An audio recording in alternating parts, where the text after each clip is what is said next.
Hello, Region 9ers. Welcome to Region 9's podcast, a forum for emergency managers to get their news, share an open discussion, and talk about the industry. I hope everyone has made it home safely after coming out of the IAEM annual conference happening in Colorado Springs. And we're going to talk about the annual conference and what has happened since then. But I'm your host, Isamar Garcia, and this is the IAEM USA Region 9 Region Talk, the podcast. IAEM Region 9 serves Arizona, California, Hawaii, Nevada, Pacific Trust, and the territories, including American Samoa, Guam, and the Northern Mariana Islands. So to make sure our community is aware of some of the deadlines and information that is going around in our IAEM community, listener, beware, there is a new committee unlocked, a community and member engagement committee. So it's a new committee that unites the current mission, leadership, and program areas of the editorial committee, the membership committee, and the advocacy and awareness caucus. Another informational bit is the IAEM certification fee waiver lottery. So this is a waiver lottery open to individuals who have not yet submitted the certification application, taken the examination, or even submitted the application fee. For brand new certification endeavors, you can submit your application by December 13th of this year, and you must be employed full-time or part-time in emergency management. There is a few commitments for this lottery. You have to be willing to commit to completing the application by February 28th, 2025, and then finish the examination by May 2025. A survey is out for us to take in and evaluate our IAEM CEM education requirement. That survey closes November 30th. It is really talking about the educational eligibility criteria, whether we're going to keep the requirement as is, change the requirement education, allow for experience equivalency, or remove their education requirement altogether. So a reminder that your survey was emailed to you, and the survey does close on November 30th. Another email that you may have clicked as a phishing or a scam, a phishing alert or scam alert, is the IAEM's newest member benefit is Amazon Business. So this is a real benefit as an IAEM member. And through this account, members can access fast and free shipping and curated products in categories built for emergency managers. So if you haven't done so already, look in your emails for an activation email from business@amazon.com. It's a real benefit. And then thank you everyone who was able to attend the Region 9 meeting at the 2024 IAEM annual conference. The 2025 location will be Louisville, Kentucky. And if you're looking to volunteering for the IAEM region or annual conference, please reach out to your regions.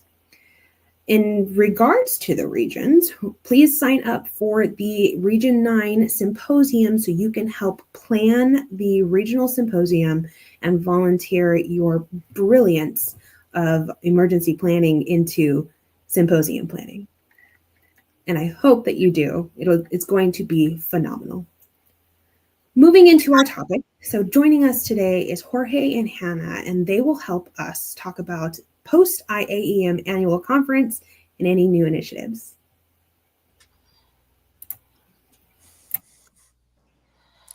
Thank you, Isamar, and good evening, good afternoon, IAEM Region 9.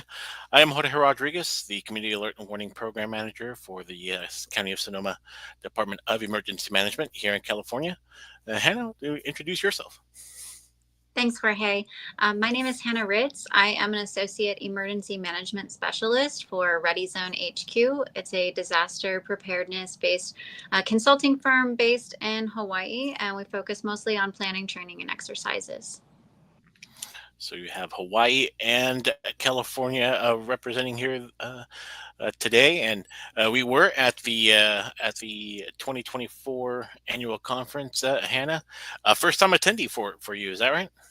Yes, it was my first time and going to the conference. And I'm also a very new IAEM member. I just joined in January and earned my AEM in April. So I was able to attend the ceremony at the banquet as well.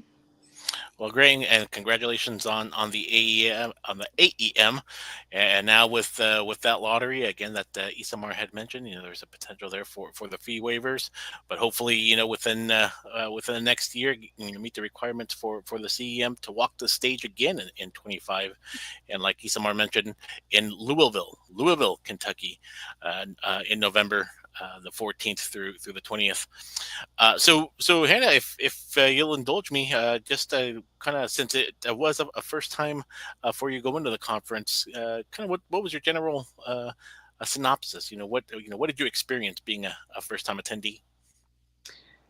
Yeah, definitely. I definitely experienced welcome from everyone that I spoke to. So that was very refreshing and I appreciated it very much. I've been to other conferences outside of IAM where it was a bit harder to get to engage in conversations with people. A lot of attendees at other conferences already had, relationships and knew other people at the conference. And I came in knowing very few people that were going to be there. So a lot of the conversations that I had were with people I had never met before. And I really appreciated them, engaging with me, having meaningful conversations and getting to learn more about various topics and what other people are doing throughout the country and really throughout the world. I attended presentations that were for emergency managers that were from other countries as well, which was really interesting. Yeah, no, most definitely, and a shout out there from the Emergency Management Network. Yes, seeing them and then their folks there at the conference as well as their booth there at the MX. Really fun time all around, of course.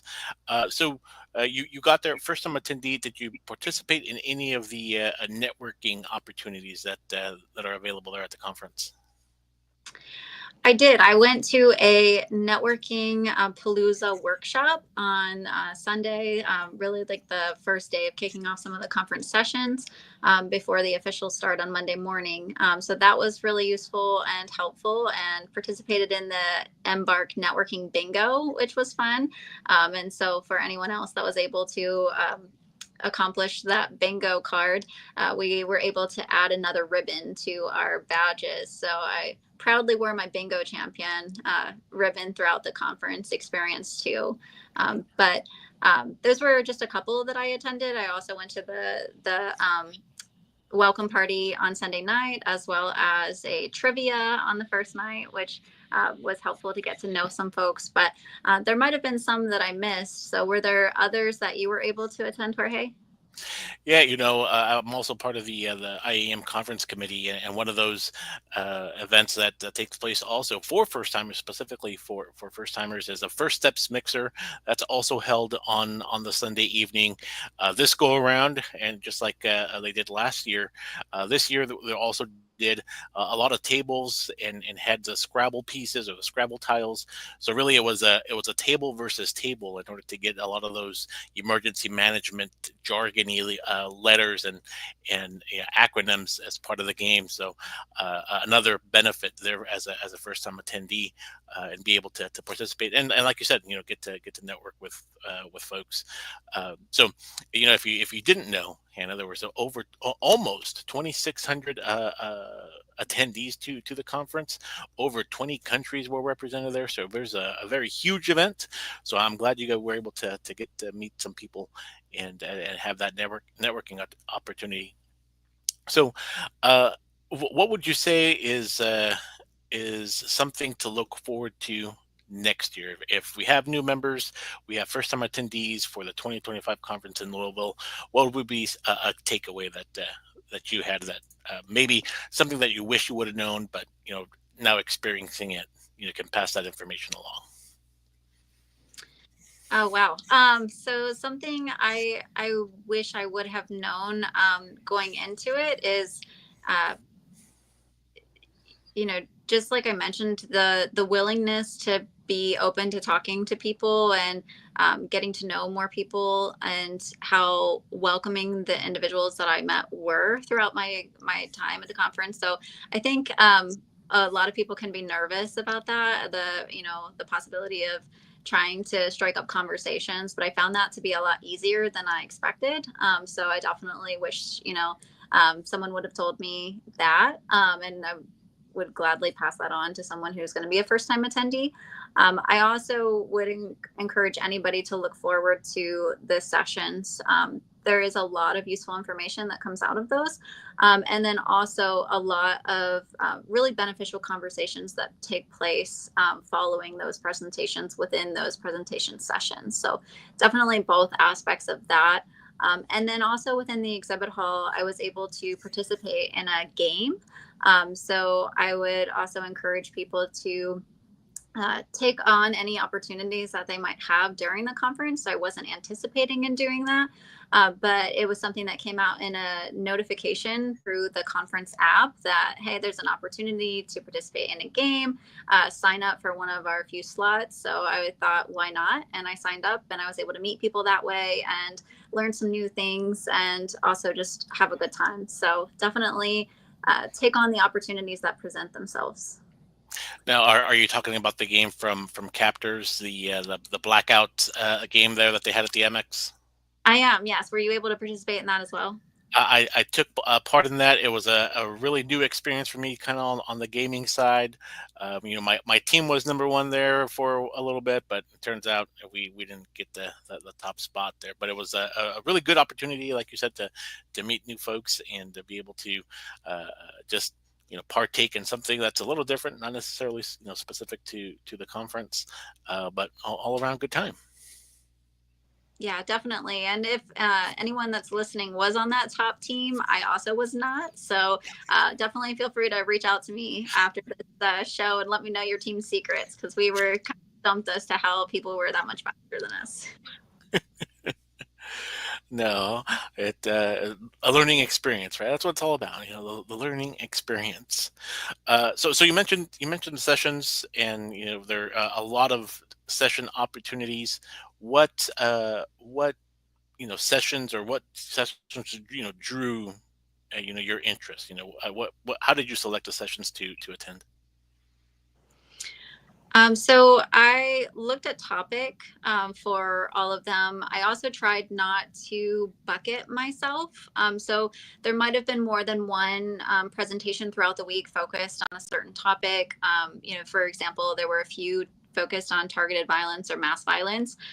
There were some others that were focused on public health and communications. So I tried not to bucket myself where I was only attending, one theme, and really spread it out and try to learn from the experts that were presenting and take some best practices and lessons learned back into what I do. So that was part of it for me, is really looking at diversifying the sessions that I went to so that I could really broaden my conference experience. But with that, I really valued um, your presentation, Jorge. So your one on public information and warning, that was really useful for me. And also hearing some, methods that you use in California to kind of overcome some of the barriers to reaching various populations. I found that very useful. I really enjoyed hearing from Dr. Scott Drexler on SNS, their Mpox lessons learned as a potential smallpox pilot. So I thought that was very interesting. And then I did enjoy a lot of the plenary sessions. So I really liked the one, are you a mechanic? Do you know how to fix a roller coaster? I thought that was very valuable for anybody in helping them recenter and really focus on what it is they can do in emergency and where their lane is and what their role is, and understanding whether you have any control over what situation you're in. But what were some of the ones that you found to be most interesting or most valuable? There were a lot of breakout sessions, and I got the opportunity to moderate some, or not moderate, but introduce some that I wanted to sit in on. One particularly was from Diane Longden, also from uh, the association, and she was talking about mental health and kind of prioritizing mental health as part of the emergency management community. A great session. I wouldn't do it justice if I tried to explain it, but if you did go to the conference, maybe not sat in on that session, you can go to the IAM to go app and see the slides that she uploaded, as well as make contact with her to get some more information. But it was really, prioritizing, ourselves, and kind of really take the time to process as we're in the heat of the moment, or when we're activated or working, being able to recognize what makes us tick, and when we start to become overwhelmed with stress. Very, very good presentation, and also set in on talking about existential risk and emergency management by Chris Godley. Another fantastic session on just looking at the not so much the hazards, but really what are some of the things that are out there that could really impact us in the day-to-day operations, but something more of a cascading effect that could really just damage what we're doing in terms of everyday life and society. So those were some of the two that the heavy hitters. I'm glad that you were able to sit in on the session on alert and warning, being able to provide that information, certainly for us as emergency management, but also as those alert originators, being able to pass on that information, because our two states certainly have had our fair share of experiences with things related to alert and warning. And it looks like we got a comment there from our new second vice president for IAM, Todd DeVoe. What was your favorite part of the conference? I guess I'll go first. My favorite part was the connections that I made, for sure. So I definitely was able to meet people from all over, hear their stories, hear their challenges, and just get to know people that I didn't know before there. So it was really a great opportunity to get to meet other emergency managers, especially outside of my state and my local community. So that was really useful. And it was just nice to be able to meet people that I have, I know it's only been a week, but I've kept in touch with, and that I intend to keep in touch with, both, specific to emergency management and outside that. I made a few people who I believe, I'll be friends with, for the long term. So I truly value that. What was your favorite part, Jorge? For me, it was the Wednesday at the president's banquet, just seeing the line of new folks who achieved the CEM, who achieved the AEM, had the opportunity to walk across the stage and get their certificate and their credential. There's a moment in that where you know that you are a part of something bigger. It's not just what we do in the day to day, but be able to pause and celebrate the achievements that we have. And because of IAEM and being involved with the committee, but being able to attend the conferences, making those connections and seeing those friends, and now seeing them cross the stage, a fun moment, to say the least. Yeah, at least for me. So we just have a few more minutes here, Hannah. Overall, would you say that the conference met your expectations of kind of with the idea that you maybe had, or maybe even didn't? Yeah, definitely. I didn't go in with set expectations. It was my first time, so I was very open to just learning what it was all about, meeting new people, hearing new topics, listening to the sessions that the presenters had, and just recognizing that if within a certain time that there would be something that was going on that would be interesting and that I should pursue and be sure to attend. So, yeah, it definitely, I don't know that I had expectations, but I definitely set a bar for wanting to go again, and looking forward to future conferences with IAM.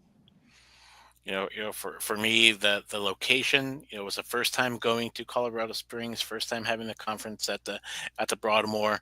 What a just an incredibly beautiful facility and location to have it. Looking forward to going back there again. The sessions, just talked about a few of them, but there are a lot of sessions that had a lot of good information and things to pass on. Those networking opportunities, 2025. Has a much higher bar because 2024 for me was a good conference. And back to Todd as our second vice president now. He says having the honor to shake everyone's hand that earned their CEM AM. That's a good way of doing it. A good representation there for Region 9 too. And with that, congratulations to our new Region 9 president, John Shear. uh, you know, at the meeting, you might recall, Hannah. He kind of mentioned some of the things that he was looking forward to in his term as our Region 9 president, and being engaged and involved, and really having membership coming into the fold, and being involved and engaged, and really growing our region in terms of what we do in order to provide a bigger benefit. So, just with that to say that I hope you also have that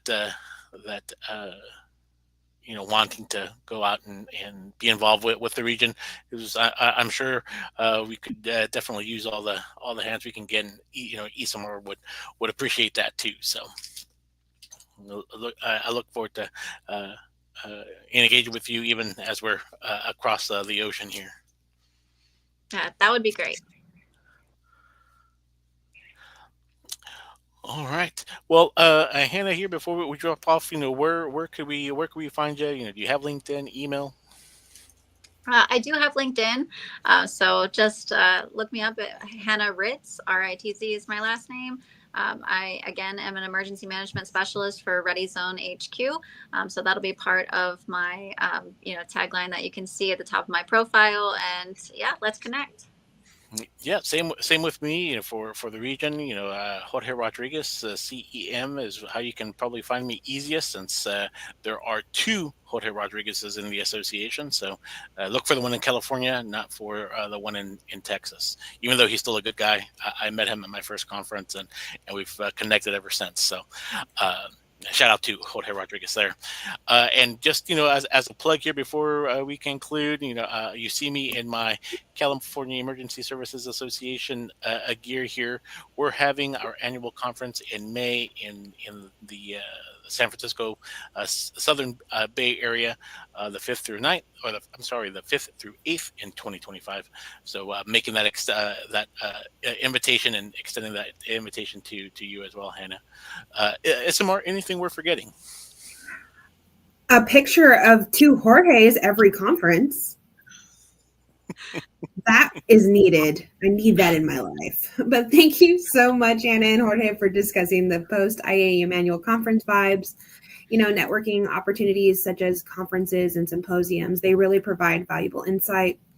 They help you integrate new technologies, develop best practices, understand those lessons learned, and boost overall collaboration with the profession. And I hope that our members take the opportunity to attend an annual conference, IAEM USA annual conference, as well as their regional symposiums and conferences. So thank you, Hannah. Thank you, Jorge. Congratulations, Hannah, on your AEM and walking the stage.